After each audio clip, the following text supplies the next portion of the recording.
তো আমাকে শুনতে পাচ্ছেন? জি স্যার, এখন শুরু করা যায় স্যার। জি জি, শুনতে পাচ্ছি। আচ্ছা, ঠিক আছে। না, আমরা ছিলাম কোথায়? দলিলের ভিতর, তাই না? দলিলের ডকুমেন্টের আলোচনা ছিলাম। আচ্ছা, আমাদের শিক্ষায়নে বলেছে কি, দলিল আপনার ফল।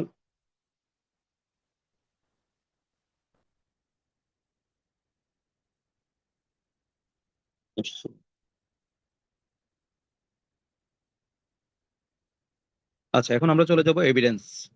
এভিডেন্স, সাক্ষ্য শব্দটার ওখানে চলে যাব।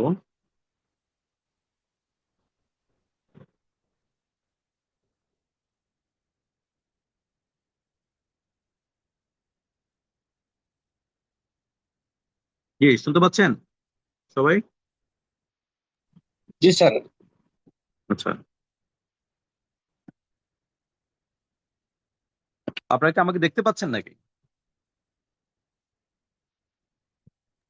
না স্যার। ভিডিওটা না, দেখা দেখা যাচ্ছে যায় না? না তো কাউকে, এটা শুধু অডিও না শোনা যায়। আচ্ছা আচ্ছা, শুধু অডিও, ঠিক আছে। দেখা তো প্রয়োজন নাই। দেখা তো প্রয়োজন নাই।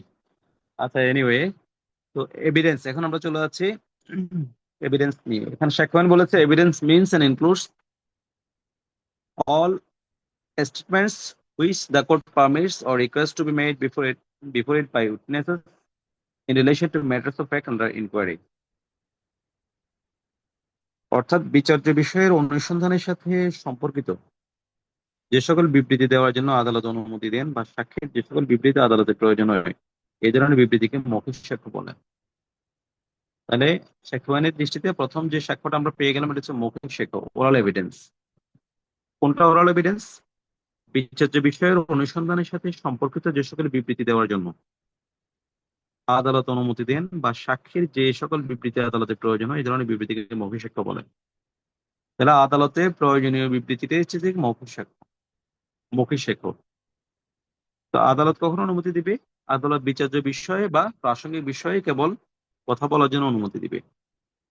যখন কোনো ব্যক্তিকে বিচার্য বিষয়ে বা প্রাসঙ্গিক বিষয়ে কিছু বলার জন্য আদালতের প্রয়োজন হবে, তখন সংশ্লিষ্ট ব্যক্তিকে ওই বিচার্য বিষয় বা প্রাসঙ্গিক বিষয়ে বিবৃতি দেওয়ার জন্য অনুমতি দিবেন। তার সেই বিবৃতিটা হচ্ছে মৌখিক সাক্ষ্য বা ওরাল এভিডেন্স। আরেকটা এভিডেন্স হচ্ছে all documents produced for the inspection of the court, such documents are called documentary evidence. তার অর্থ হচ্ছে যে সকল দলিল আদালতের পরিদর্শনের জন্য, ইন্সপেকশন, পরিদর্শন মানে কি? পরিদর্শন মানে এটা পর্যবেক্ষণ করবে, এটা দেখবে, এটা পর্যালোচনা করে পর্যবেক্ষণ করবে। যে সকল দলিল আদালতের পরিদর্শনের জন্য উপস্থাপিত করা হয়, প্রডিউস করা হয়, এ ধরনের দলিল পত্রকে দলিলি বা দালিলিক সাক্ষ্য বলে। দালিলিক সাক্ষ্য বলে। আচ্ছা, তাহলে আমরা সাক্ষ্য আইনে দুই ধরনের এভিডেন্সের এর সাথে পরিচয় হলাম। একটা হচ্ছে ওরাল এভিডেন্স, একটা হচ্ছে ডকুমেন্টারি এভিডেন্স। 2022 সালে এসে আরেকটা এভিডেন্সের সংযোগ হয়েছে, সেটা হলো যে ফরেনসিক এভিডেন্স। ফরেনসিক এভিডেন্স, যে কোনো উপাদান বা বস্তু যা রক্ত, বীর্য, চুল, শরীরের সমস্ত উপাদান, অঙ্গ বা অঙ্গের অংশ, ডিএনএ, আঙ্গুলের ছাপ, হাতের তালুর ছাপ, আইরিশের ছাপ, পায়ের ছাপ বা অনুরূপ অন্য যে কোনো উপাদান বা বস্তু যা কোনো অপরাধ সংগঠনের বিষয় প্রতিষ্ঠা করে বা উক্ত অপরাধের সাথে অপরাধী বা অপরাধের শিকার ব্যক্তির যোগসূত্র বা সম্পর্ক প্রতিষ্ঠা করে এবং যা কোনো ঘটনাকে প্রমাণ বা মিথ্যা প্রমাণ করে, এই ধরনের উপাদান বা বস্তুকে শারীরিক বা ফরেনসিক সাক্ষ্য বলা হয়। ফরেনসিক সাক্ষ্য বলা হয়। আমাদের 1872 সালের সাক্ষ্য আইনের সাক্ষ্যের যে প্রকারভেদ, কত প্রকার ও কি কি, এভাবে সুনিশ্চয় বলা হয়নি। তবে আমরা একদম সাদামাটা ভাবে দেখতে পাচ্ছি এখানে তিন ধরনের সাক্ষ্যের কথা আসছে: ওরাল এভিডেন্স, ডকুমেন্টারি এভিডেন্স, দেন সর্বশেষ ফরেনসিক এভিডেন্স। এর বাইরেও কিন্তু ব্যবহারিক আহ জীবনে, প্র্যাকটিক্যাল জীবনে, বিচার আদালতে আমরা কতগুলো সাক্ষ্যের কতগুলো ধরনের সাথে পরিচিত, এগুলো প্রয়োগযোগ্যতা আছে। যেমন আমরা বলে থাকি ডাইরেক্ট এভিডেন্স অর সার্কামস্টান্সিয়াল এভিডেন্স, প্রত্যক্ষ সাক্ষ্য বা অবস্থাগত সাক্ষ্য। আমরা কোনোটাকে বলি প্রাইমারি এভিডেন্স, কোনোটাকে বলি আমরা সেকেন্ডারি এভিডেন্স। তো প্রাইমারি এভিডেন্স মানে প্রাথমিক বা গৌণ সাক্ষ্য, হ্যাঁ, আবার যেটা সেকেন্ডারি এভিডেন্স যেটাকে আমরা বলি, এটা হচ্ছে আপনার সার্টিফাইড কপিকে আমরা সেকেন্ডারি এভিডেন্স বলে থাকি, বা কোনোটাকে মৌখিক দলিল সাক্ষ্য, যেটা ওরাল এভিডেন্স ও ডকুমেন্টারি এভিডেন্স আমরা শুনলাম। তারপর হচ্ছে মৌলিক এভিডেন্স বা জনশ্রুতিমূলক সাক্ষ্য, অরিজিনাল অর হিয়ার্সে বলি আমরা। আর শারীরিক ফরেন্সিক তো আমরা জানলামই। এখন সর্বশেষ আমরা ডিজিটাল এভিডেন্স। তো এভিডেন্সের এই যে রকমফের আছে, এগুলো আমার সত্যিকারের বিচার আদালতে এগুলোর প্রয়োগিকতা আছে, প্রায়োগিকতা আছে। এগুলো আপনারা জেনে জানবেন। তাহলে এভিডেন্সের সংখ্যাটা আমরা জেনে গেলাম। এরপরে আছে প্রমাণ। প্রমাণ কাকে বলে সেটার সংজ্ঞা সাক্ষ্য দেওয়া নেই। তো প্রমাণটা আমরা তখনই আমরা বলে থাকি একটা বিষয় প্রমাণ হয়েছে, বা একটা বিষয়কে প্রমাণ তখনই বলে যায় যখন সাক্ষ্য প্রমাণে বা এই সবকিছু বিষয় বিবেচনা করে যখন একটা বিষয় বিশ্বাস করা অনিবার্য হয়ে ওঠে, সেটাই প্রমাণ। বা একটা বিষয়ের অস্তিত্বহীনতা অনিবার্য হয়ে ওঠে, সেটাই প্রমাণ। সেটা বিশ্বাস করাটাই, অস্তিত্বহীনতা বিশ্বাস করাটাই প্রমাণ। প্রমাণের ডাইরেক্ট কোনো ডেফিনেশন সাক্ষ্য না দিলেও প্রমাণের তিনটা ধরন আছে, প্রমাণের তিনটা অবস্থা আছে, সেটা কিন্তু সাক্ষ্য বলেছে। সেটা হচ্ছে কি? প্রুফড, মানে প্রমাণিত। তার বিপরীত হচ্ছে মিথ্যা প্রমাণিত, যেটাকে আমরা বলি ডিসপ্রুভ। আর প্রমাণিত, তার বিপরীত মিথ্যা প্রমাণিত। এই দুইটার মাঝখানে একটা প্রমাণের একটা অবস্থা আছে, যেটাকে বলা হচ্ছে নট প্রুফ। নট প্রুফ বা অপ্রমাণিত। অপ্রমাণিত। এখন আমরা দেখবো প্রমাণিত কাকে বলে। এখানে বলা হয়েছে কোনো ঘটনা মানে ফ্যাক্ট তখনই প্রমাণিত বলা হয় যখন আদালত এই ফ্যাক্টের উপর আনিত বিষয়সমূহ বিবেচনা করে, অর্থাৎ এই ফ্যাক্টের উপর আনিত ফ্যাক্ট সমূহ বিবেচনা করে ঘটনাটির মানে ফ্যাক্টের অস্তিত্ব আছে বলে বিশ্বাস করেন, অথবা এর এর অস্তিত্ব এতই সম্ভব বিবেচনা করেন যে একজন বুদ্ধিবৃত্তি সম্পন্ন মানুষ বিশেষ ক্ষেত্রের পরিস্থিতি বিবেচনা করে অস্তিত্ব অনুমান করতে পারেন। তাই তখন আমরা বলবো যে এটা প্রমাণিত, বিষয়টি প্রমাণিত। তাহলে আদালতের সামনে উপস্থাপিত যে বিষয়টি, সেই বিষয়টি প্রমাণের জন্য যে বিষয়গুলো উপস্থাপন করা হচ্ছে সেগুলো বিচার বিশ্লেষণ করে যদি আদালত মনে করেন যে এটার অস্তিত্ব প্রমাণ হয়েছে, তাহলে এটা প্রমাণিত। অথবা কোনো বুদ্ধিবৃত্তি সম্পন্ন সাধারণ মানুষের কাছে যদি মনে মনে হয় যে এটা প্রমাণিত, ধরে নেওয়া যায়, তাহলে এটা প্রমাণিত। আর প্রমাণিতের বিপরীতটা হচ্ছে মিথ্যা প্রমাণিত। কোনো ঘটনা তখনই মিথ্যা প্রমাণিত বলা হয় যখন আদালত এর উপর আনিত বিষয়সমূহ বিবেচনা করে ঘটনাটির অস্তিত্ব নেই বলে, আগে বলছে অস্তিত্ব বিশ্বাস করেন, অস্তিত্ব এতই সম্ভব বিবেচনা, আর এখন বলছে ঘটনার অস্তিত্ব নেই বলে, যেহেতু এটা নেগেটিভ, মিথ্যা প্রমাণিত।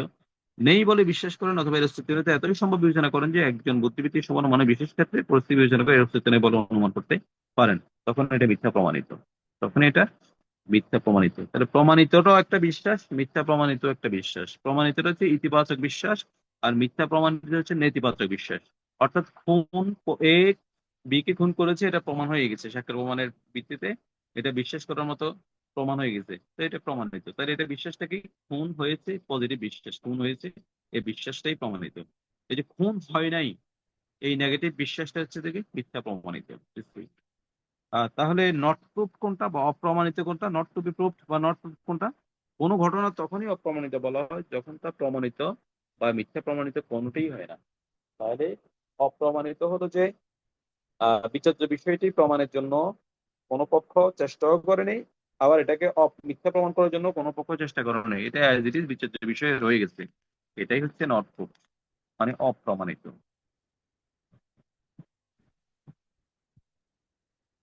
আচ্ছা, তো আমরা আপনার সেকশন 3 এবং 3 পর্যন্ত যা কিছু আলোচনা করলাম, হুম, এই বিষয়ের উপর আমরা এখন একটা ফোকাস দিব। কি কি আপনাকে আমাকে মনে রাখতে হবে, একটু ফোকাস আলোচনা থাকবে। ফোকাসটা মাথায় রাখাটা একটু জরুরি।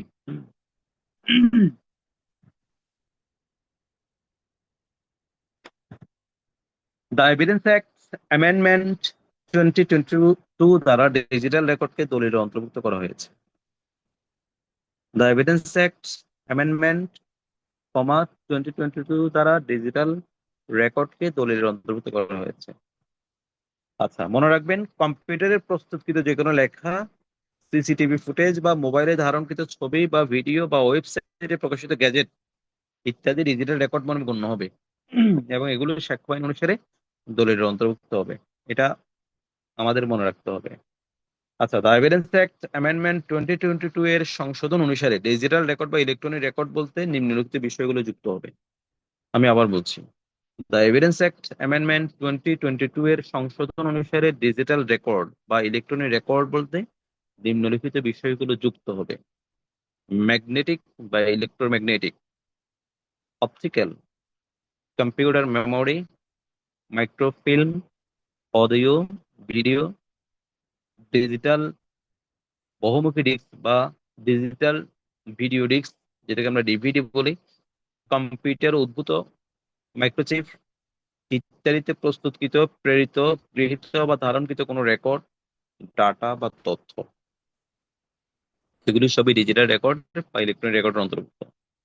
ড্রোন ডেটা বা ক্লোজড সার্কিট সার্কিট টেলিভিশনের রেকর্ড, সিসিটিভি রেকর্ড, এগুলো ডিজিটাল রেকর্ড বা ইলেকট্রনিক রেকর্ড।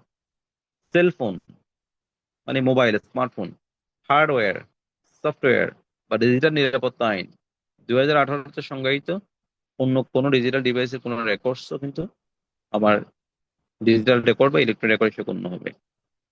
খেয়াল করেন, রক্ত, বীর্য, চুল, শরীরের সমস্ত উপাদান, শরীরের মানব মানব শরীরের সমস্ত উপাদান, অঙ্গ বা অঙ্গের অংশ, ডিএনএ, আঙ্গুলের ছাপ, হাতের তালুর ছাপ, চোখের কণিকার ছাপ, পায়ের ছাপ সম্পর্কিত সকল উপাদান সমূহ বা বস্তু সমূহ যা অনুর প্রকৃতির অন্য কোনো উপাদান বা বস্তু শরীর সম্বন্ধীয় বা ফরেনসিক সাক্ষ্যমাত্রে গণ্য হবে যদি এমন উপাদান বা বস্তু সমূহ প্রতিষ্ঠা করে যে কোনো অপরাধ সংঘটিত হয়েছে বা অপরাধ ও অপরাধের মধ্যে কোনো সংযোগ বা সম্পর্ক প্রতিষ্ঠা করে কোনো ঘটনা প্রমাণিত বা মিথ্যা প্রমাণিত করতে পারে। এগুলো হচ্ছে ফোকাস এরিয়া, এগুলো মনে রাখবেন। এখন আমরা দেখবো এই 1 থেকে 3-এর উপরে বিগত সালে কি প্রশ্ন এসেছিল। আমরা নমুনার প্রশ্ন দেখব। 2022 সালের বার কাউন্সিল পরীক্ষায় দ্য এভিডেন্স অ্যাক্ট 1872 অনুযায়ী নিম্নের কোনটি সঠিক নয়, এই প্রশ্নটি এসেছিল। অপশন: ক, মানচিত্র একটি দলিল; খ, মুদ্রিত বই একটি দলিল; গ, ব্যঙ্গচিত্র দলিল নয়; ঘ, বেসরকারি দপ্তরের হিসাব বই একটি দলিল। তাহলে কোন বক্তব্যটি সঠিক নয়?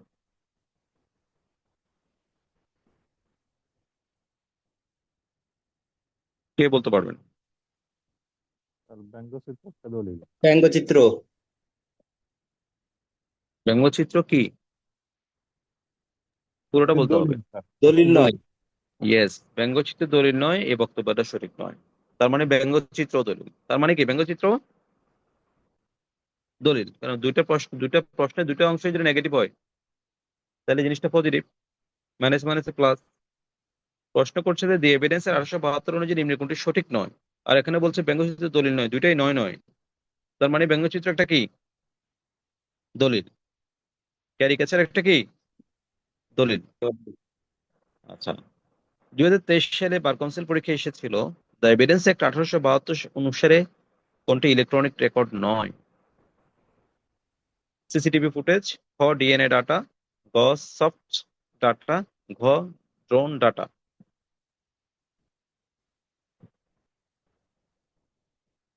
বলেন, কোনটা ইলেকট্রনিক রেকর্ড নয়? DNA data. ইয়েস। তাহলে এটা কি? এটা কোথায় পড়বে তাহলে? এটা ফরেনসিক এভিডেন্সের মধ্যে পড়বে। এটা ফরেনসিক এভিডেন্সের মধ্যে, কারণ মানব শরীরের অংশ, শরীর সম্পর্কিত, এগুলো ফরেনসিক এভিডেন্স। ঠিক আছে, এই দুটো প্রশ্ন এসেছিল। এখন আমরা চলে যাব আমার প্রথম অধ্যায়ের, প্রিলিমিনারি অধ্যায়ের লাস্ট সেকশন, সেকশন 4। সেকশন 4-এ কিন্তু আপনার অনুমানের 3টা ধরন নিয়ে কথা বলেছে, যদিও অনুমানের সংজ্ঞা দেয় নাই। আমার সাক্ষ্য আইনে কিন্তু প্রিজামশন বা অনুমানের কোনো সংজ্ঞা দেয় নাই, কিন্তু প্রিজামশনের প্রকার 3টা প্রকার আছে, এটা নিয়ে কথা বলেছে। সেটা কি বলেছে? মে প্রিজিউম, অনুমান করতে পারে। কে কে অনুমান করতে পারে? তা আদালতের জন্য, এই পরিভাষাটা আদালতের জন্য, আদালত অনুমান করতে পারে। আর একটা হচ্ছে শাল প্রিজিউম, আদালত অনুমান করবে, এটা আদালতের উপর একটা কম্পালশন, করবেই, অবশ্যই করবে, এটা হচ্ছে শাল প্রিজিউম। আরটা হচ্ছে যে কনক্লুসিভ প্রুফ, চূড়ান্ত প্রমাণ। তাহলে আমরা তিনটার ধারণা একটু নিই আরো ডিটেলস। মে প্রিজিউম বলতে কি বলছে? বলেছে যেখানেই এই আইনের বিধান আছে, যে এই আইন মানে কি? এই সাক্ষ্য আইন। যেখানেই সাক্ষ্য আইনের বিধান আছে যে আদালত কোনো বিষয়ে ধরে নিতে পারেন সেখানে আদালত সেই বিষয় মিথ্যা প্রমাণিত না হওয়া পর্যন্ত তা প্রমাণিত বলে গণ্য করবেন, না হয় তা প্রমাণ করার আহ্বান জানাবেন। অর্থাৎ আমার সাক্ষ্য আইনের কিছু কিছু বিষয় আছে, সেই বিষয়গুলোকে আদালতকে অনুমান করার জন্য অনুমতি মানে আইন বলেছে এগুলো আপনি অনুমান করে নিতে পারবেন। কি অনুমান করে নেবেন? যে এগুলো জিনিসটা জেনুইন। কতক্ষণ অনুমান করে নেবেন? যতক্ষণ মিথ্যা প্রমাণিত না হয়। অর্থাৎ প্রিজিয়ামভুক্ত বিষয়গুলোকে অপরপক্ষ চাইলে মিথ্যা প্রমাণের সুযোগ নিতে পারে, অথবা অপরপক্ষ মিথ্যা প্রমাণের সুযোগ না নিলেও আদালতের কাছে যদি কোনো ধরনের সন্দেহ হয়, আদালত এই আইনে বলেছে ধরে না নিয়েও কিন্তু কাউকে প্রমাণের জন্য আহ্বান করতে পারেন প্রিজিয়ামভুক্ত বিষয়গুলো। সেই প্রিজিয়ামভুক্ত বিষয়গুলো হলো, আপনারা নোট নেন, ধারা 86 থেকে 88 বিষয়গুলো, এভিডেন্স অ্যাক্টের ধারা 86 থেকে 88 এর বিষয়গুলো। নোট নিচ্ছেন?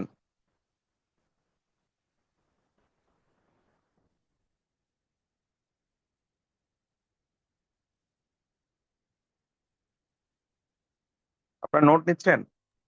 জি স্যার। 90 ও 114 ধারা, 86 থেকে 88, 90 ও 114 ধারার বিষয়গুলো আদালত অনুমান করতে পারেন যতক্ষণ অপর পার্টি সেগুলো মিথ্যা প্রমাণ না করে, অথবা আদালত মিথ্যা প্রমাণের জন্য কাউকে অনুমতি না দেয়। এখন হচ্ছে শাল প্রিজিউম। দেখেন, যেখানেই এই আইনের নির্দেশ আছে যে আদালত কোনো বিষয় অবশ্যই ধরে নেবেন, সেখানে উক্ত বিষয় মিথ্যা প্রমাণিত না হওয়া পর্যন্ত আদালত তা প্রমাণিত বলে গণ্য করবেন। তাহলে শাল প্রিজিউমভুক্ত বিষয় মানে এই আমাদের সাক্ষ্য মানে কিছু বিষয়কে আদালতকে অনুমান করতে আপনার বাধ্য করছে, যা আদালত অনুমান করবেনই। শাল প্রিজিউম, এটা আদালতের উপর একটা চাপ, কম্পালশন। তবে এই শাল প্রিজিমুক্ত বিষয়গুলো চাইলে অপরপক্ষ মিথ্যা প্রমাণের সুযোগ গ্রহণ করতে পারে। তাহলে অপরপক্ষ যতক্ষণ পর্যন্ত মিথ্যা প্রমাণ না করে ততক্ষণ পর্যন্ত আদালত অবশ্যই ধরে নেবেন যে জিনিসগুলো অ্যাজ ইট ইজ জেনুইন। সেটাই হচ্ছে শাল প্রিজিউম। তাহলে শাল প্রিজিউমের ধারাগুলো হচ্ছে থেকে 79 থেকে 85। লিখেন, শাল প্রিজিউমভুক্ত ধারা হচ্ছে 79 থেকে 85, 89 আর 105।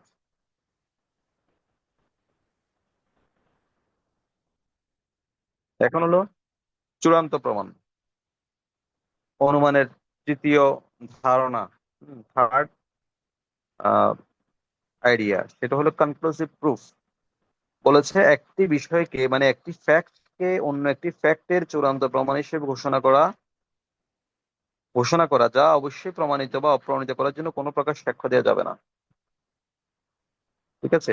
সেটা কি বলেছে? এই আইনের যখন একটি বিষয়কে অপর একটি বিষয়ের চূড়ান্ত প্রমাণ বলে ঘোষণা করা হয়, তখন আদালত প্রথমোক্ত বিষয় প্রমাণিত হলে অপর বিষয় প্রমাণিত বলে গণ্য করবেন এবং তা মিথ্যা প্রমাণিত করার জন্য সাক্ষ্য দেওয়ার অনুমতি দিবেন না।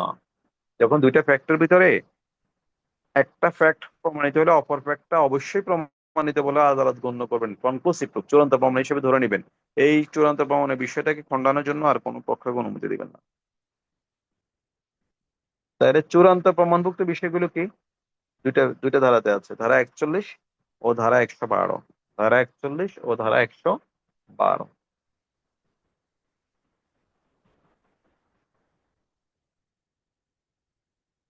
লিখেছেন?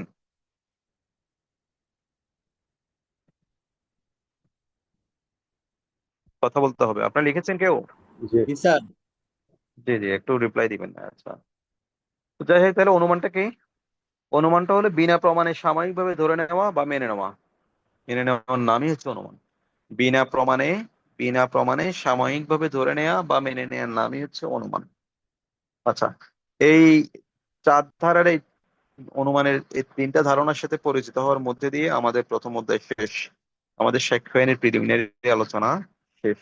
সাক্ষ্য আইনের প্রিলিমিনারি আপনারা খুব বেসিক ডিসকাশন, খুব বেসিক আপনার নলেজ, আপনার এটার উপর যত বেশি পাণ্ডিত্য এই প্রিলিমিনারি সাবজেক্টের উপর থাকবে আপনার, আপনি তত বেশি সাক্ষ্য আইনের উপর মাস্টারি করতে পারবেন। বিশেষ করে ফ্যাক্ট বলতে কি বোঝাচ্ছে, হ্যাঁ, তারপরে presumption, presume, shall presume, conclusive প্রুফের এগুলো কি, এগুলো অ্যাজ ইট ইজ বুঝতে চেষ্টা করবেন। তারপরে আপনার এই এই যে হালের এই এভিডেন্স কি বলে যে এই আপনার ফরেন্সিক এভিডেন্সের বা ডিজিটাল রেকর্ডের বা ইলেকট্রনিক রেকর্ডের বিষয়বস্তুগুলো কতভাবে আসছে এই বিষয়গুলো পুঙ্খানুপুঙ্খ আপনাকে জানতে হবে। এগুলো থেকে টেকনিক্যালি এমসিকিউ প্রশ্ন মেরে দিতে পারে। ঠিক আছে? তো সেই জন্য এই বিষয়গুলো রিসেন্ট ডেভেলপমেন্ট গুলো একেবারে নখদর্পণে রাখতে হবে ইন টোটো। তারপরে এখানে আবার ওই যে এই বললাম আহ আদালত প্রমাণিত বা ওই মিথ্যা প্রমাণিত প্রমাণিত অপ্রমাণিত এই ধারণাগুলোর সাথে আপনারা অ্যাজ ইট ইজ পরিচিত হতে হবে। এগুলো যত বেশি ভালো বুঝবেন তত বেশি সাক্ষ্য কারণ এই পুরো এন্টার সাক্ষ্যটা দাঁড়িয়ে আছে এই পরিভাষাগুলোর উপরে। এই বিচার্য বিষয় কি, এই ফ্যাক্ট কি, বিষয় কি, বিচার্য বিষয় কি, ঠিক আছে, প্রাসঙ্গিকতা কি, এগুলোর উপরে দাঁড়িয়ে আছে। এনিওয়ে, আমরা এখন চলে যাচ্ছি আমাদের প্রথম খণ্ডের দ্বিতীয় অধ্যায়ে।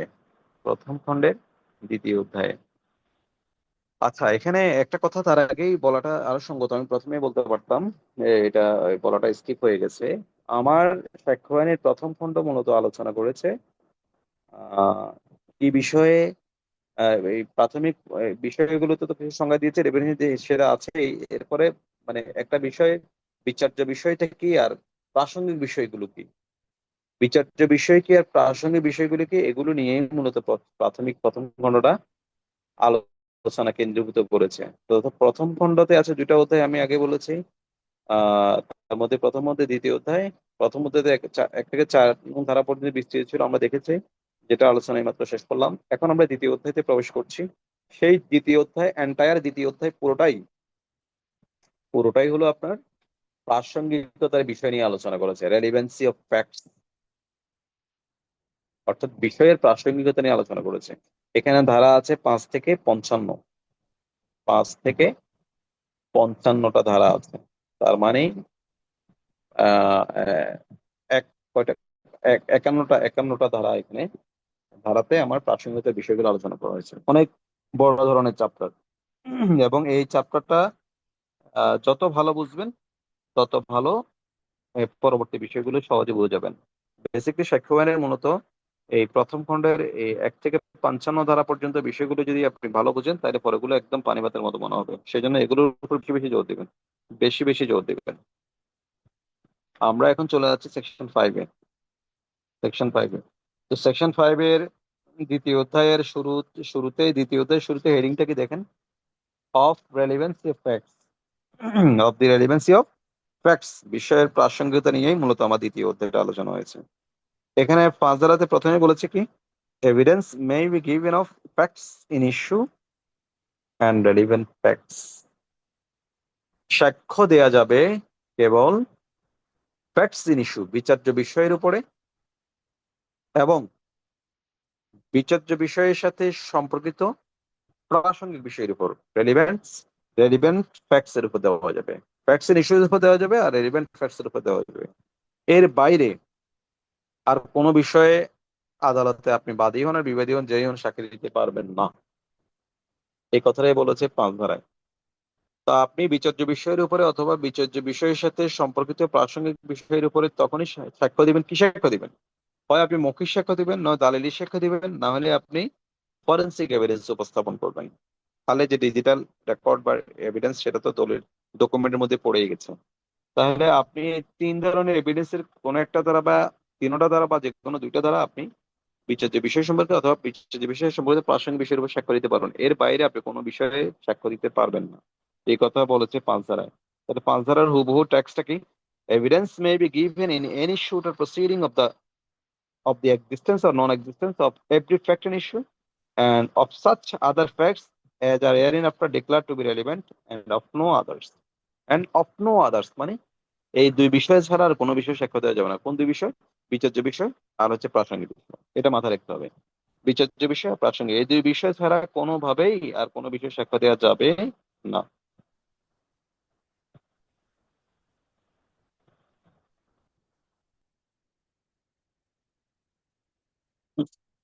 আচ্ছা,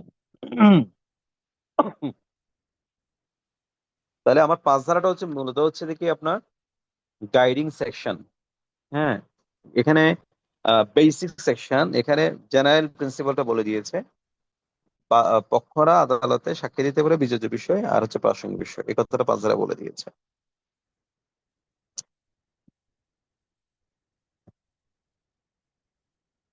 আচ্ছা, এখানে একটা ব্যাখ্যা আছে, দেওয়ানি কার্যবিধি সংক্রান্ত প্রচলিত কোনো আইন অনুযায়ী কোনো ব্যক্তি যে বিষয়ে প্রমাণ করার অধিকারী নয়, এই ধারা অনুযায়ী সেই ব্যক্তি সেই বিষয়ে সাক্ষ্য প্রদান করতে পারে না। ওই দেওয়ানি কার্যবিধিতে প্রমাণের দায়, বার্ডেন অফ প্রুফের একটা আছে, দায় আছে। অর্থাৎ মানে একটা বিষয় প্রমাণটা কার করতে হবে, কখনো বিষয়টা বাদীর করতে হয়, কখনো বিবাদী করতে হয়। যখন এক বিষয়টা বিবাদীর প্রমাণের দায়িত্ব, তখন এই বিষয়ে বাদীর সাক্ষ্য দেওয়ার কোনো অধিকার নাই। যখন কোনো একটা বিষয় প্রমাণের দায়িত্ব বাদীর, সেই বিষয়ে তখন বিবাদীর সাক্ষ্য দেওয়ার কোনো বিষয় নাই। এই কথাটাই এখানে বলেছে, এই কথাটাই এখানে বলেছে। দেওয়ানি কার্যবিধি সংক্রান্ত প্রচলিত কোনো আইন অনুযায়ী কোনো ব্যক্তি যে বিষয়ে প্রমাণ করার অধিকারী নয়, এ ধারা অনুযায়ী সেই ব্যক্তি সেই বিষয় সম্পর্কে সাক্ষ্য প্রদান করতে পারে না। তো আমরা আর এখানে এই 5 ধারাতে আর ফোকাস না করি। হম তবে এখানে আপনাকে মনে রাখতে হবে, কোন মামলার বা কার্যক্রমের বিচার্য প্রত্যেক বিষয়ের এবং এই আইনে যে সমস্ত বিষয়কে প্রাসঙ্গিক বলে গণ্য করা হয়েছে তার অস্তিত্ব বা অস্তিত্বের সময় সাক্ষ্য দেওয়া যেতে পারে, এবং এসব ছাড়া অন্য কোনো বিষয় বা ঘটনার সময় সাক্ষ্য দেওয়া যাবে না। অর্থাৎ যে কোনো মামলার বিচার্য বিষয় ও সাক্ষ্য আইনের 5 থেকে 55 দ্বারা বঞ্চিত 55 দ্বারা বর্ণিত প্রাসঙ্গিক বিষয়গুলো ব্যতীত অন্য কোনো কিছু সাক্ষ্য দেওয়া যাবে না। তো এখানে বিগত বছরে একটা প্রশ্ন আসছিল এটার উপরে। দেখেন, 2015 সালে বার কাউন্সিল পরীক্ষা এসেছিল, বিয়ের খুনের জন্য এই অভিযুক্ত বিচারকালে নিম্নের কোন ঘটনাটি বিচার্য বিষয় হবে না? বিচারকালে নিম্নের কোন ঘটনাটি বিচার্য বিষয় হবে না?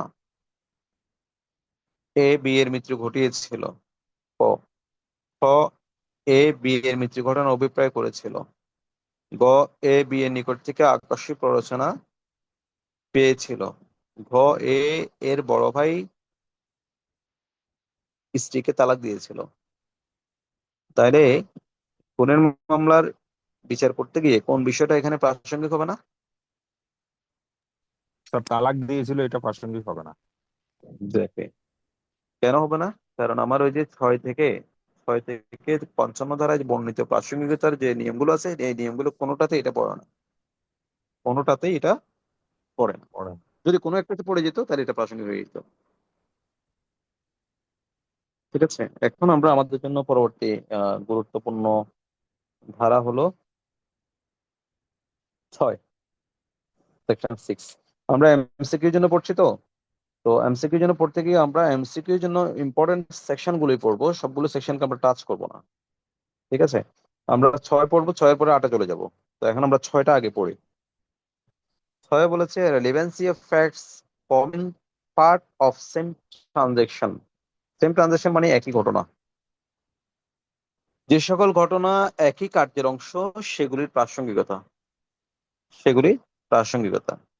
হুম আমরা দেখি, কোনো ঘটনা বিচার্য বিষয় না হওয়া সত্ত্বেও, কোনো ঘটনা মানে কোনো ফ্যাক্ট আমার বিচার্য বিষয় না হওয়া সত্ত্বেও তা বিচার্য বিষয়ের সাথে এমনভাবে সম্পর্কযুক্ত যে তা একই ঘটনা সংগঠনের অংশ, সেক্ষেত্রে ঘটনাগুলো একই সময়ে সংঘটিত হোক বা না হোক, একই স্থানে সংঘটিত হোক বা না হোক, ভিন্ন ভিন্ন সময়ে সংঘটিত হোক বা না হোক, তাতে কিছু যায় আসে না, সেই ঘটনাগুলি প্রাসঙ্গিক, যেহেতু সেগুলো একই ঘটনার সংগঠনের সাথে সম্পর্কযুক্ত।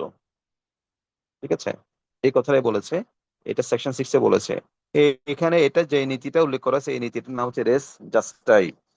6 ধারাতে যে নীতিটা উল্লেখিত হয়েছে, প্রতিফলিত হয়েছে, সেই নীতিটার নাম হচ্ছে রেস জাস্টাই। রেস জাস্টাই মানে হচ্ছে যে কি, পরস্পর সম্পর্কযুক্ত একটি ঘটনার পরস্পর সম্পর্কযুক্ত একাধিক ব্যাপার। এই একাধিক ব্যাপারের প্রত্যেকটা ব্যাপারটাই প্রাসঙ্গিক এবং প্রত্যেকটা ব্যাপারটাইকে বলা হচ্ছে রেস জাস্টাই। ঠিক আছে, এর অর্থ কোনো কর্ম সম্পাদনকালে একই ঘটনার অংশ হিসেবে কথাবার্তা সহ যে সকল ঘটনা সংঘটিত হয় তার যে কোনো কিছু, অর্থাৎ যে সকল বিষয় কার্যের অংশ গঠন করে, তা হলো রেস জাস্টাই। আরো সহজ করে বললে রেস জাস্টাই হলো একটি ঘটনার সাথে সম্পর্কিত যাবতীয় ঘটনাসমূহ। হুম।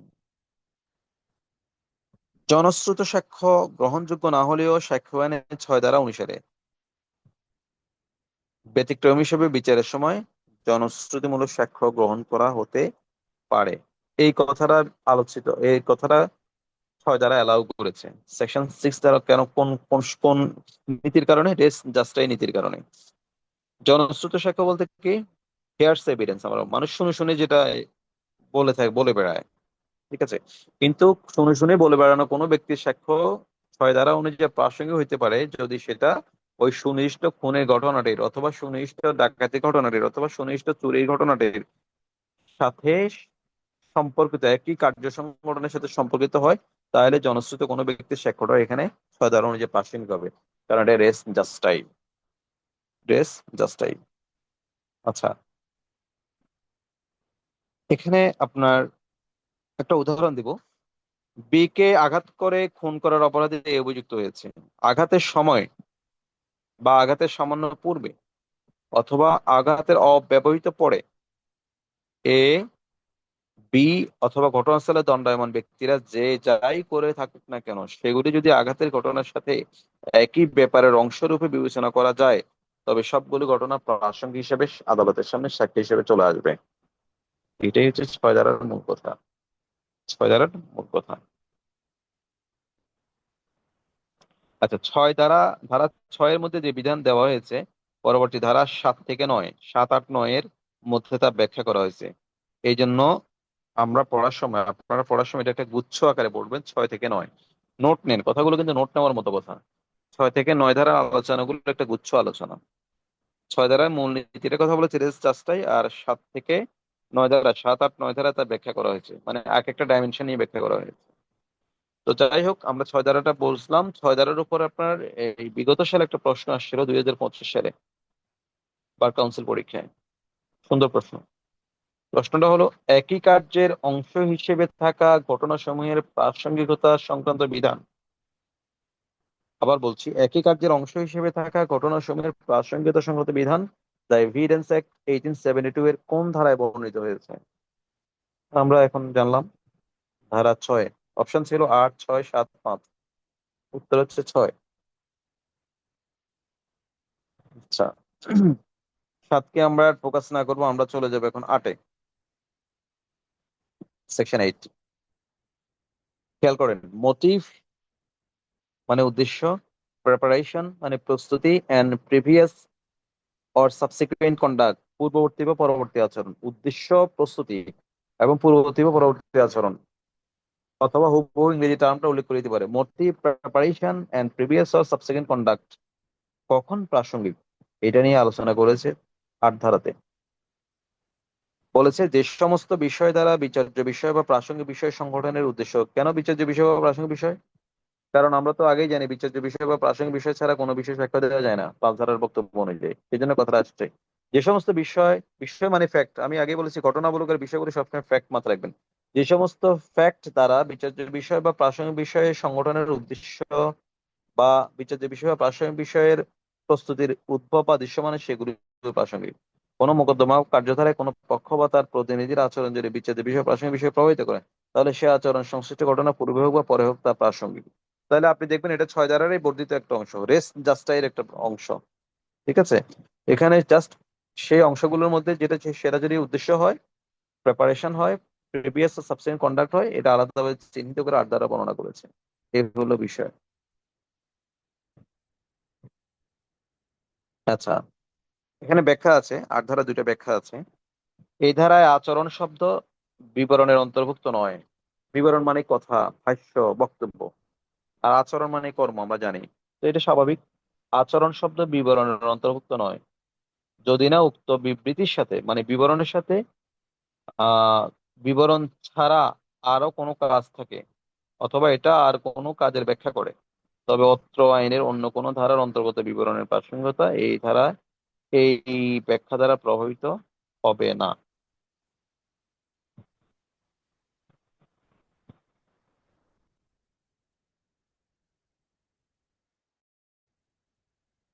জিনিসটা আপনাদের বুঝে আসতেছে কিনা? আমরা দ্বিতীয় ব্যাখ্যা যাচ্ছি, উদাহরণ দিলে বুঝে আসবে।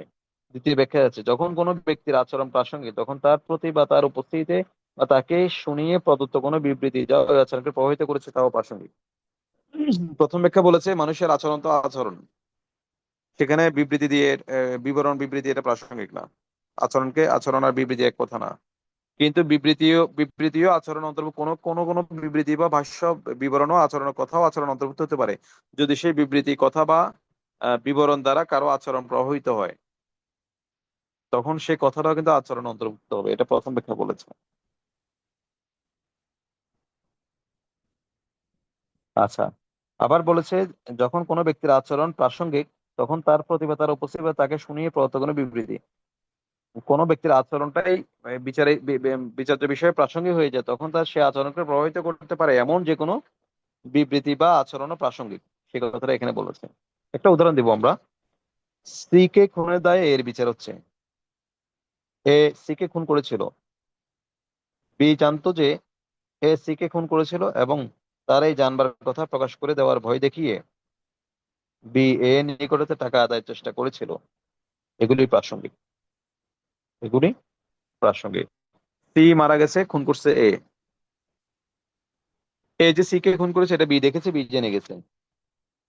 তো এই সুযোগে বি এ কে ব্ল্যাকমেল করছে। এই যে ব্ল্যাকমেলিং এর এই ঘটনাটা কিন্তু আমার খুনের মামলা ক্ষেত্রে প্রাসঙ্গিক হইতে পারে, কারণ এই ব্ল্যাকমেলিং দ্বারা এর আচরণ, পরবর্তী আচরণগুলো আপনার প্রভাবিত হয়েছিল।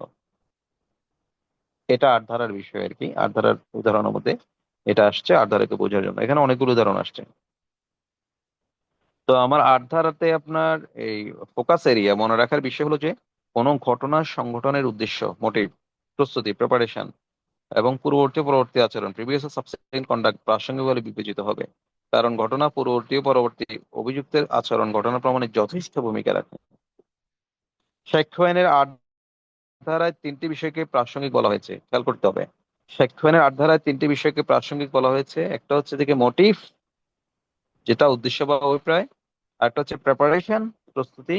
আর একটা হচ্ছে যে পূর্ববর্তী বা পরবর্তী আচরণ, কন্ডাক্ট, প্রিভিয়াস ও সাবসিকুয়েন্ট কন্ডাক্ট। এই তিনটা ক্ষেত্রকে প্রাসঙ্গিক করা হচ্ছে সাক্ষ্য আইনের আট ধারা অনুযায়ী। এগুলো সবই রেস জাস্টাই, ছয় ধারা রেস জাস্টাই এর অন্তর্ভুক্ত। আচ্ছা, তো এখানে বিগত সালে 2022 সালে বার কাউন্সিল পরীক্ষা এসেছিল। দ্য এভিডেন্স অ্যাক্ট 1872-এর কত ধারায় অপরাধ সংগঠনের উদ্দেশ্য সম্পর্কে বলা হয়েছে? তো আমরা এইমাত্র জানলাম। অপশন ছিল 7, 8, 9, 10। উত্তর হবে কি?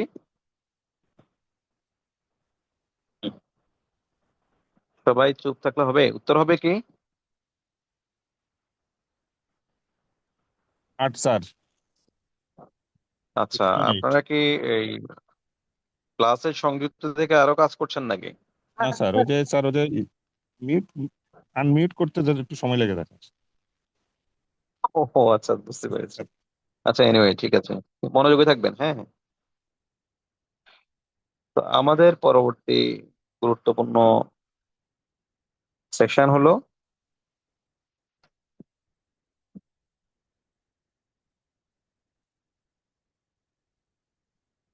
9। 9, 10, 11, তিনটা আমরা পড়বো। পরবর্তী গুরুত্বপূর্ণ সেকশন হলো 9।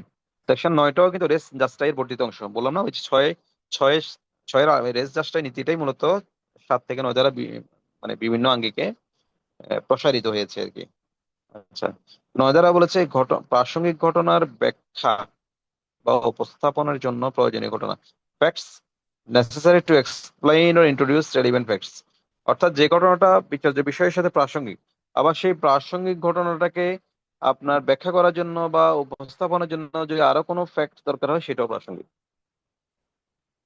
সেটাও প্রাসঙ্গিক। ঠিক আছে, এখানে যা মনে রাখতে হবে, প্রাসঙ্গিক ঘটনার ব্যাখ্যা বা উপস্থাপনার জন্য প্রয়োজনীয় ঘটনা যতখানি প্রয়োজন ততখানি প্রাসঙ্গিক। একদম সোজা সোজা কথা আর কি। আইনের এই জটিল ভাষায় না গিয়ে একদম সাধারণ কথা হলো যে আমরা জানি সাক্ষ্য দেওয়া যাবে বিচার্য বিষয়ে আর প্রাসঙ্গিক বিষয়ে। তো একটা বিষয় তো প্রাসঙ্গিক, তো সেই বিষয়ে সাক্ষ্য দেওয়া হলো, তো প্রাসঙ্গিক বিষয়টাকে কোর্টকে বোঝানোর জন্য বা ব্যাখ্যা করা, ওই প্রাসঙ্গিক বিষয়টাকে ব্যাখ্যা করার জন্য যদি আরো কিছু বিষয় সামনে আস আরো কিছু সাক্ষ্য দিতে হয়, তো সেই সাক্ষ্যটাও প্রাসঙ্গিক। এই কথাটাই বলেছেন ওই ধারায়। প্রশ্ন হচ্ছে একটি দলিল এ এর উইল কিনা, মানে ওই দলিলটা এ এর উইল দলিল কিনা। তর্কিত উইলের তারিখে এ এবং তার পরিবারের সম্পত্তির অবস্থা কেমন ছিল? কেমন ছিল এই উইলটাকে ব্যাখ্যা করার জন্য এবং কেমন ছিল সম্পত্তির অবস্থা, সেই অবস্থার বিবরণটা প্রাসঙ্গিক হইতে পারে 9 ধারা অনুযায়ী। আচ্ছা, চুরি দায়ে অভিযুক্ত একে দেখা গেল যে সে চোরাই মাল বিকে দিল, বিচার হচ্ছে এর। চুরির অপরাধে বিচার হচ্ছে এর। আচ্ছা, কি বিচার হচ্ছে? সে চোরাই মাল বিকে দিল, আবার বি তা এর স্ত্রীকে দিল। বি আবার সেটা এর স্ত্রীকে দিল। দেওয়ার সময় বি বলল, এ বলে দিয়েছে আপনি এটি লুকিয়ে রাখবেন। লেনদেন কার্যের একটি অংশের ব্যাখ্যা হিসেবে বি এর এই বিবৃতি প্রাসঙ্গিক। দাঙ্গা করার অভিযোগে এর বিচার হচ্ছে জনতার সামনে থেকে সে অগ্রসর হচ্ছিল বলে প্রমাণ হলো। কার্যটির প্রকৃতির ব্যাখ্যা হিসেবে জনতার মিছিলের চিৎকার প্রাসঙ্গিক। ঠিক আছে, তাহলে আমাদের 9 ধারাতে ফোকাস এরিয়া হলো যে মনে রাখতে হবে যে প্রাসঙ্গিক ঘটনা ব্যাখ্যা বা উপস্থাপন করার জন্য যে সকল ঘটনা আবশ্যক সেগুলিও প্রাসঙ্গিক। মূল ঘটনার সাথে সংশ্লিষ্ট বা ওই ঘটনা তার স্থান কাল ব্যাখ্যা করতে পারে এমন ঘটনাকে 9 ধারায় প্রাসঙ্গিক করা হয়েছে। সাক্ষ্য আইনের 9 ধারায় প্রাসঙ্গিক ঘটনা ব্যাখ্যা বা উপস্থাপন করার জন্য যে প্রয়োজনীয় বিষয় বা ঘটনার প্রয়োজন তা উল্লেখ করা হয়েছে। যেমন ব্যাখ্যা বা পরিচয় দান করে, যে ঘটনা ব্যাখ্যা বা পরিচয় দান করে কিসের? প্রাসঙ্গিক ঘটনা। যেই ঘটনার প্রাসঙ্গিক ঘটনার সময় বা স্থান নির্ধারণ করে, যেই ঘটনা প্রাসঙ্গিক ঘটনার বস্তু বা প্রাসঙ্গিক ঘটনার ব্যক্তিকে শনাক্ত করে, ওসব সম্পূর্ণ বিষয়গুলো প্রাসঙ্গিক। আচ্ছা, আমরা চলে যাচ্ছি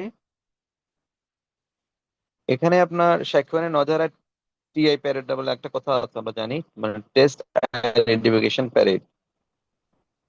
এই 9 ধারায় টিআই প্যারেডের কথা উল্লেখ করা হয়েছে যাতে করে এই পদ্ধতির মাধ্যমে সাক্ষী অপরাধের সাথে সম্পৃক্ত কোনো সম্পত্তি শনাক্ত করতে সক্ষম হয় বা কোনো ব্যক্তি যেমন আসামিকে শনাক্ত করতে সক্ষম হয়।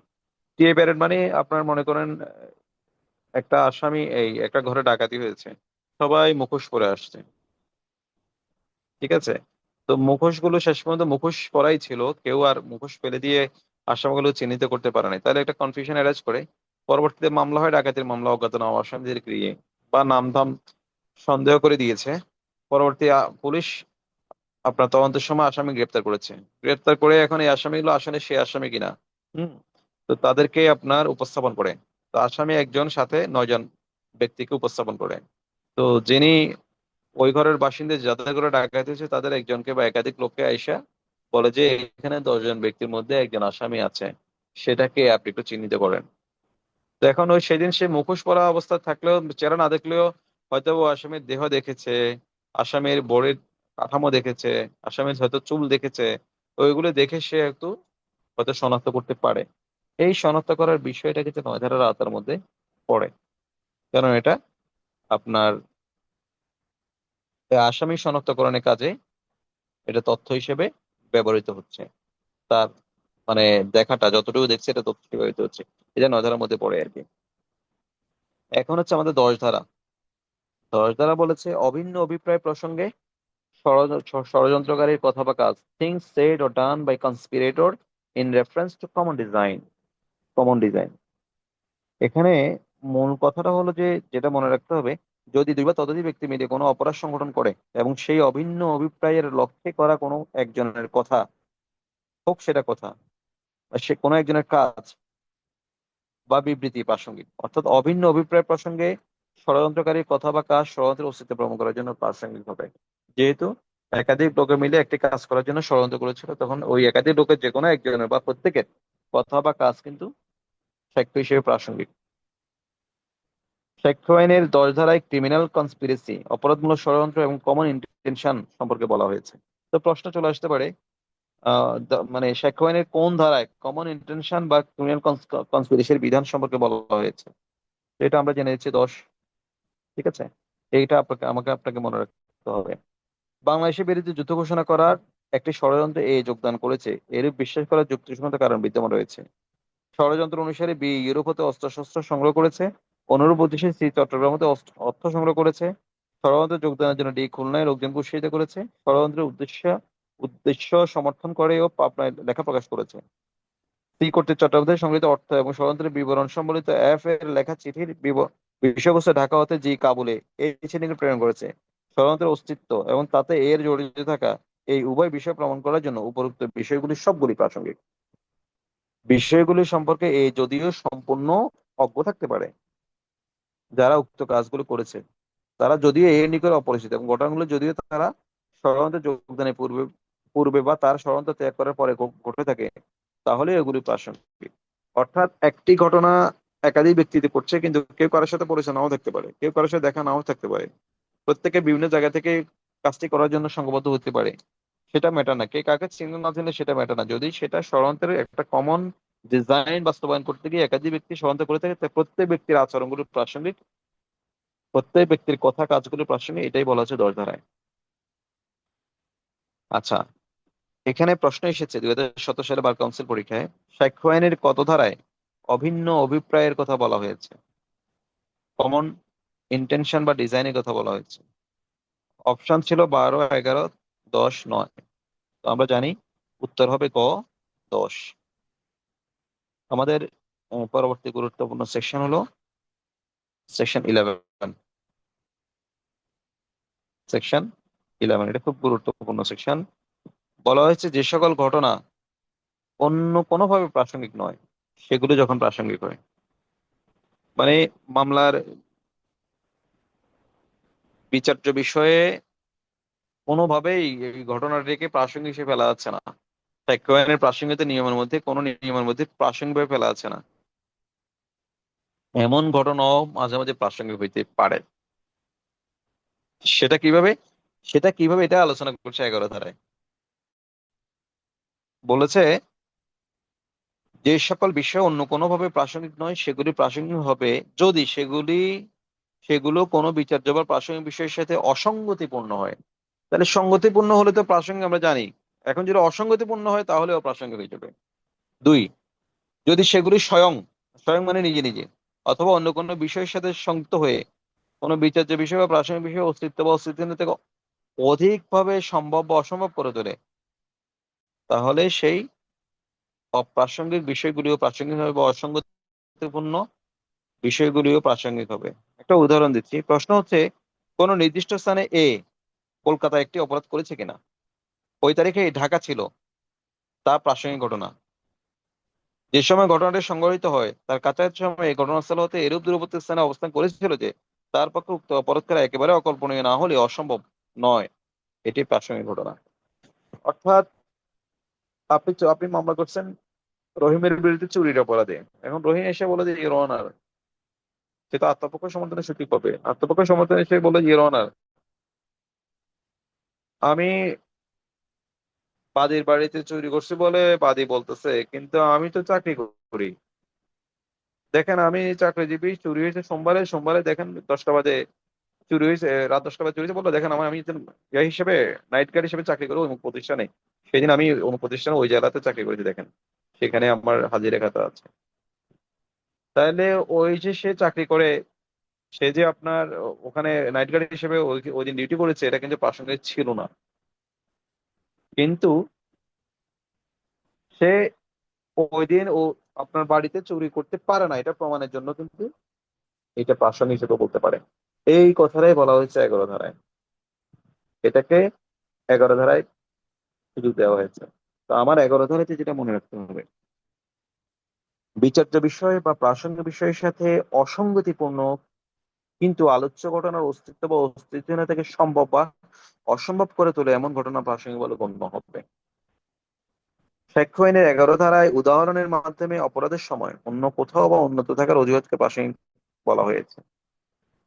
যখন কোনো ব্যক্তি কোনো ঘটনা সংঘটনের জন্য অভিযুক্ত হয় এবং সে যদি আদালতে উপস্থাপন করে যে সে অপরাধ সংঘটনের সময় অন্য কোথাও বা অন্যত্র ছিল, তখন সে অজুহাতকে বলা হয় plea of alibi, ALIBI, alibi. Alibi একটা ল্যাটিন টার্ম, অ্যালিবাই মানে এলসওয়্যার, এলসওয়্যার ইংরেজি হচ্ছে এলসওয়্যার মানে অন্যত্র, এলসওয়্যার মানে অন্যত্র, আমি ওই সময় ছিলাম না ওখানে, আমি কেমনে খুন করবো, আমি কেমনে চুরি করবো, আমি তো চুরি করোনার সময় আমি ওখানেই ছিলাম। এটা বলে প্লি মানে অজুহাত আর কি, অজুহাত, যুক্তি।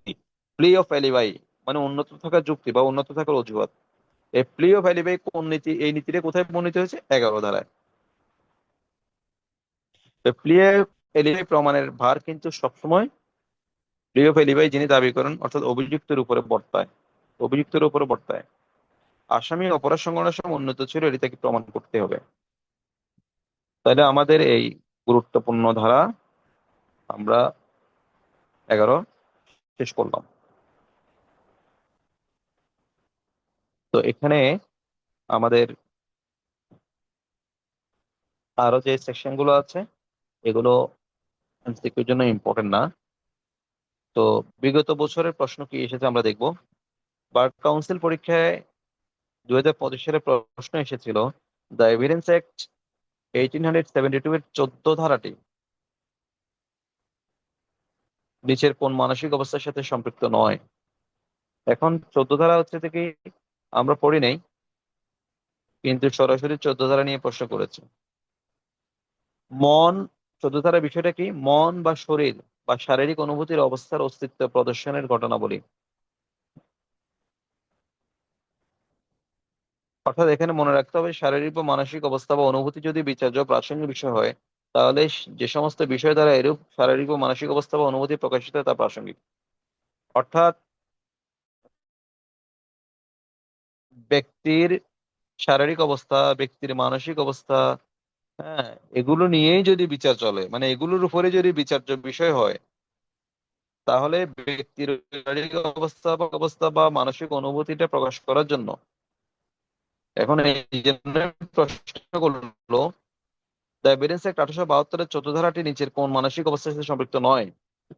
অভিপ্রায়, ক, খ জ্ঞান, গ উদ্দেশ্য, ঘ সদ্বিশ্বাস। কোনটা হবে?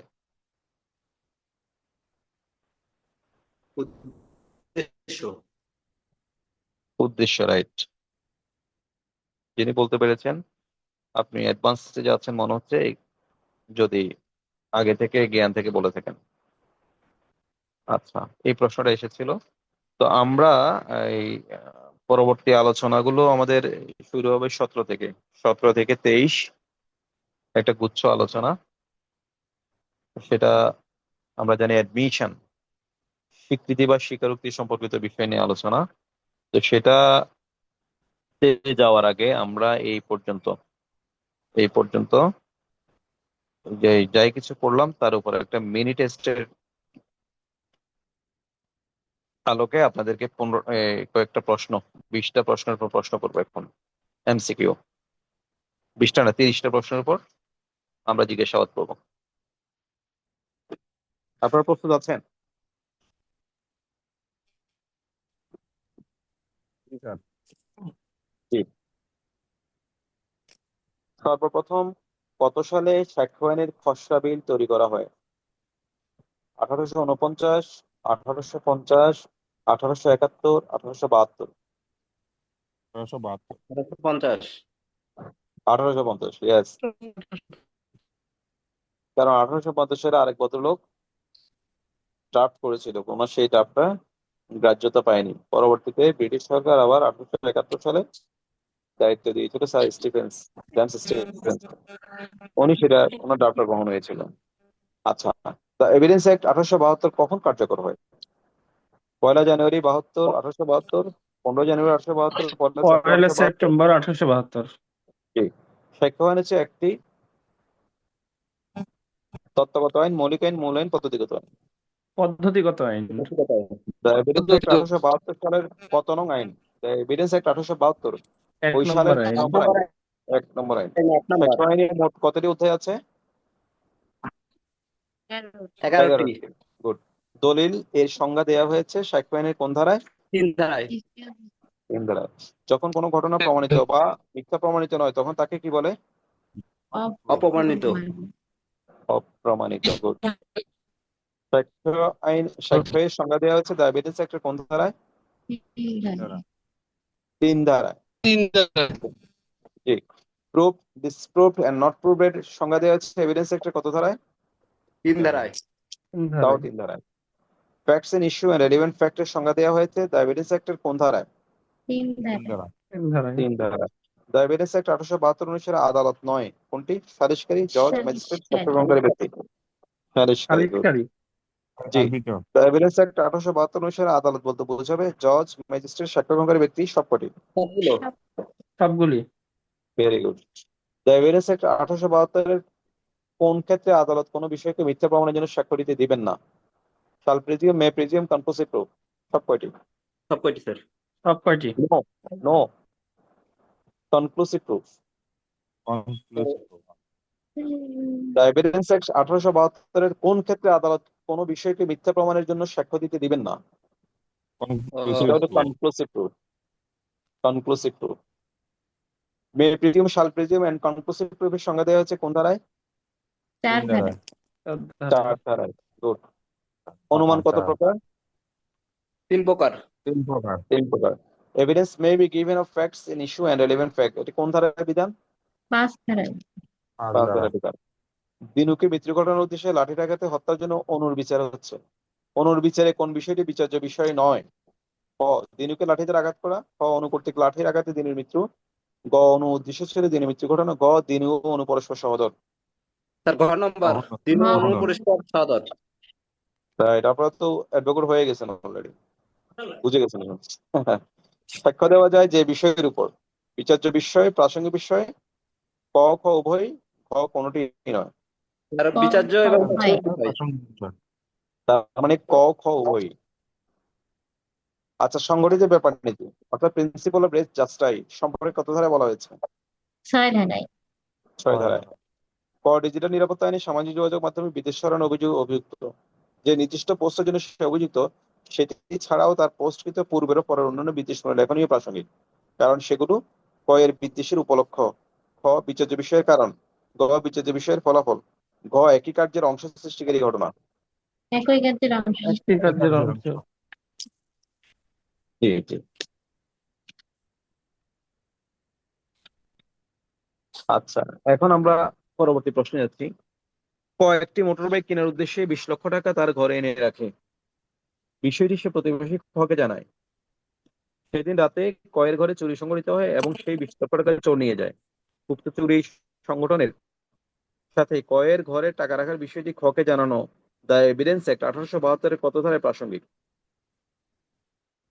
6, 7, 8, 9।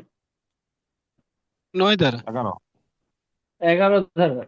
হ্যাঁ, 7 এটা 7 ধারা। ধারা 7 ধারা। উদ্দেশ্য। এই 7 ধারা কে বলেছেন? জি স্যার। আপনার নাম কি? রওশনারা। আচ্ছা, কোথায় পড়ালেখা করেছেন? Khulna city law college. আচ্ছা, গুড, ভালো বলেছেন। আপনার প্রস্তুতিটা ভালো হচ্ছে মনে হচ্ছে। এনিওয়ে, অন্যরাও ভালো বলতেছেন। থ্যাংক ইউ সবাইকে। মোটিভ প্রাসঙ্গিক হয় দ্য এভিডেন্স অ্যাক্ট 1872-এর কত ধারা অনুসারে? 10, 11, 9, 8। 8 ধারা। 8 ধারা। 8 ধারা, ভেরি গুড। সেক্সুয়ালের 8 ধারায় কয়টি বিষয়ের প্রাসঙ্গিকতা সম্পর্কে বলা হয়েছে? 3টি। 3টি। তাহলে আনসার হচ্ছে খ। নীলার বিরুদ্ধে শিলা মানহানিকর বক্তব্য প্রকাশের অভিযোগ দায়ের করে। দ্য এভিডেন্স অ্যাক্ট 1872-এর ধারা 9 অনুযায়ী নিচের কোন বিষয়টি প্রাসঙ্গিক? ধারা 9 অনুযায়ী কোন বিষয়টি প্রাসঙ্গিক? নীলা ও শিলার মধ্যে বিরোধের বিস্তারিত বিবরণ। খ, মানহানিকর বক্তব্যটি প্রকাশের উদ্দেশ্য, গ মানহানিকর বক্তব্য প্রকাশের কারণ, ঘ যে সম্পর্কে মানহানিকর বক্তব্য প্রকাশিত হয়েছিল সেই সময়ে নীলা ও শিলার মধ্যে সম্পর্ক। কোনটা হবে? ঘ হবে। ইয়েস, ঘ হবে। 25, শনাক্তকরণ প্যারেড, আমরা যেটা টিআই প্যারেড বলি। টিআই প্যারেড সম্পর্কে কত ধারা বলা হয়েছে? 9 ধারা। 9 ধারা, very good. The evidence act 1872-এর কোন ধারায় অভিন্ন অভিপ্রায়ের কথা বলা হয়েছে? 12, 10, 11, 9। 10 ধারা। 10 ধারায় বলা হয়েছে। 27, একটি মানহানির মামলায় ক্ষতিপূরণ নির্ধারণের ক্ষেত্রে বাদীর চারিত্রিক সুনাম কতটুকু ক্ষতিগ্রস্ত হলো সেটি প্রাসঙ্গিক। দ্য এভিডেন্স অ্যাক্ট 1872-এর কত ধারা তা প্রাসঙ্গিক? 10, 13, 12, 14। নো, 12 ধারায়।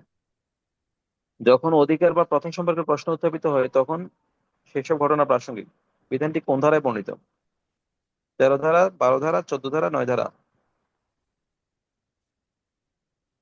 আমি আবার বলছি, যখন অধিকার বা প্রথা সম্পর্কে প্রশ্ন উত্থাপিত হয় তখন সেসব ঘটনা প্রাসঙ্গিক। বিধানটি কোন ধারায় বর্ণিত হয়েছে? 13, 12, 14। হ্যাঁ, 13 ধারায়। ইয়েস। 29তম প্রশ্ন, কোন ধরনের অনুমানে আদালত তার ডিসক্রিপশন ব্যবহার করতে পারে? ঘটনার অনুমান, চূড়ান্ত প্রমাণ, অখণ্ডনযোগ্য অনুমান, আইনের অনুমান। আইনের অনুমান। ঘটনার ঘটনার অনুমান। ঘটনার অনুমানে আদালত ডিসক্রিপশন অ্যাপ্লাই করতে পারে। এটা আপনার 4 ধারাতে পাবেন আপনি। দ্য এভিডেন্স অ্যাক্ট 1872 কোন ধারা দুটিতে চূড়ান্ত প্রমাণের উদাহরণ দেওয়া হয়েছে? সুন্দর প্রশ্ন। কনক্লুসিভ প্রুফ, যেগুলো আদালত কাউকে আর খণ্ডানোর জন্য সুযোগ দিবেন না। 79, 85, 41, 114, 112, 114, 41, 112 কোনটা? 41, 112। 41 ও 112 এগুলো কনক্লুসিভ প্রুফের অন্তর্ভুক্ত বিষয়। এরই মাধ্যমে আমাদের 30টা এমসিকিউ শেষ। আজকে কি আর কন্টিনিউ করব? না স্যার। না স্যার। ঠিক আছে, আমরা 1 থেকে আপনার 16 সেকশন পর্যন্ত বিষয়ের উপরে বিস্তারিত জানা হয়েছে। আজকে ক্লাস সম্পর্কে আপনাদের ইভালুয়েশন কি, অর্থাৎ আপনাদের সাজেশন কি বলেন?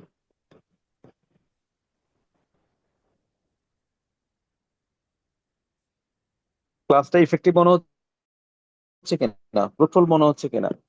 স্যার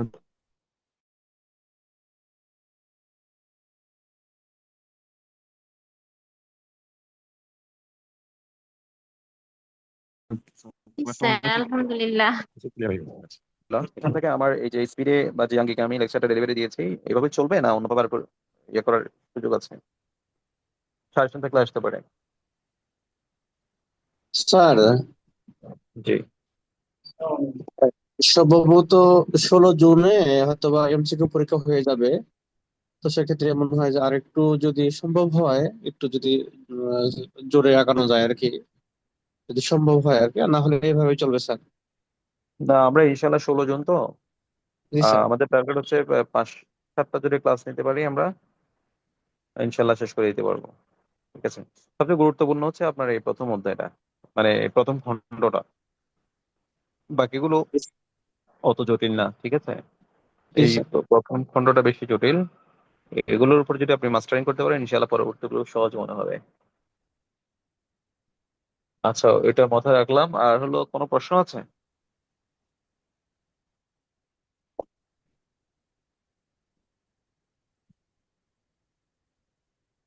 কোনো প্রশ্ন যদি না থেকে থাকে আমরা তাহলে আজকে শেষ করতে যাচ্ছি।